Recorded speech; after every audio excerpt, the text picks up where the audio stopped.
याद है कुछ सालों पहले जब एक रात 8 बजे अचानक से वक्त बदल गए, जज्बात बदल गए। कितने टाइम तक हमें एटीएम के बाहर लंबी लंबी कतारों में खड़ा होना पड़ा, नोट्स बदलने के लिए बैंक्स के चक्कर लगाने पड़े क्योंकि 500 और 1000 के नोट्स बंद हो गए थे।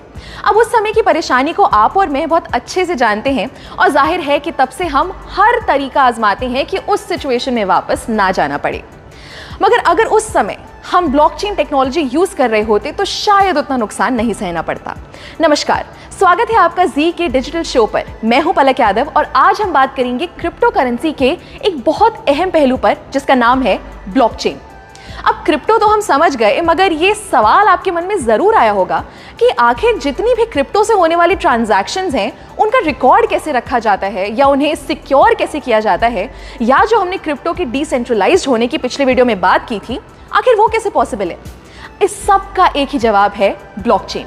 ब्लॉकचेन एक बड़ा सा बटा हुआ डेटाबेस है जो हजारों लाखों कंप्यूटर्स पे शेयर्ड होता है और ये सारे कंप्यूटर्स आपस में कनेक्टेड होते हैं।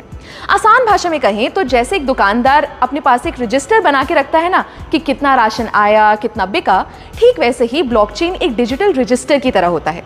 अब वैसे तो ब्लॉकचेन का कई सेक्टर्स में इस्तेमाल हो सकता है, मगर ये हाल ही में सबसे ज्यादा पॉपुलर हुआ क्रिप्टो करेंसी से होने वाली ट्रांजैक्शंस के लिए।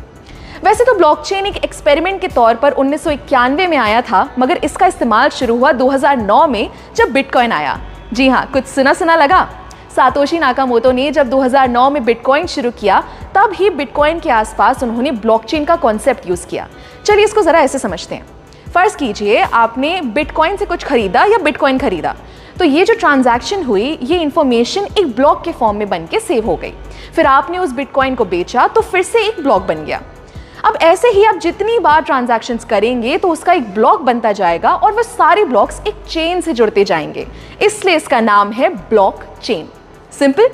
मगर ये हमारे ट्रांजैक्शन यानी लेन देन के डेटा को सेव कैसे रखता है? हर एक ब्लॉक की अपनी एक आइडेंटिटी होती है। जैसे आप और मेरा फिंगरप्रिंट कभी सेम नहीं हो सकता, वैसे ही हर ब्लॉक को एक की मिलती है जो उसकी अपनी होती है और सबसे अलग होती है। क्योंकि ये डिसेंट्रलाइज्ड होता है, तो अगर इस चेन के किसी ब्लॉक में कोई दिक्कत भी आती है तो बाकी ब्लॉक्स पर कोई फर्क नहीं पड़ेगा। ब्लॉकचेन एक ऐसा सिस्टम है जिसे हैक करना, हटाना या चेंज करना लगभग नामुमकिन है। दोस्तों, मानो या ना मानो, ब्लॉकचेन का फ्यूचर बहुत बड़ा है और इसका इस्तेमाल लगभग हर जगह शुरू होने का टाइम दूर नहीं है, क्योंकि इसके बहुत से फायदे हैं। जैसे नंबर 1, क्योंकि डिस्ट्रीब्यूटेड है और इसमें स्टोर्ड जानकारी किसी लाइब्रेरी या सरकारी दफ्तर की तरह एक जगह नहीं रखी जाती। इसको संभालने या मेंटेन करने के लिए किसी मिडिल मैन की जरूरत नहीं है।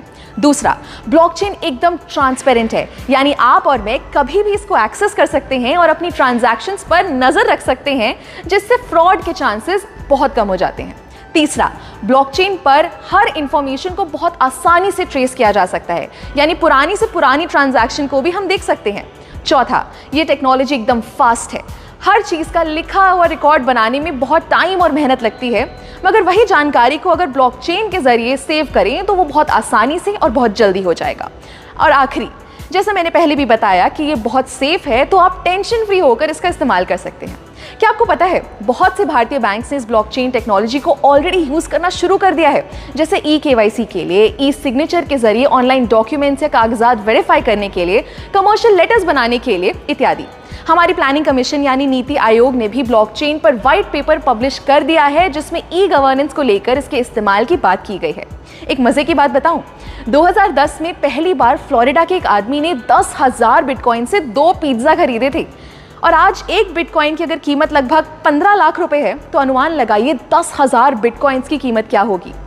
ऐसे ही आपको क्रिप्टो की दुनिया की मजेदार बातें बताते रहेंगे, सो स्टे ट्यून्ड और देखते रहिए जी डिजिटल।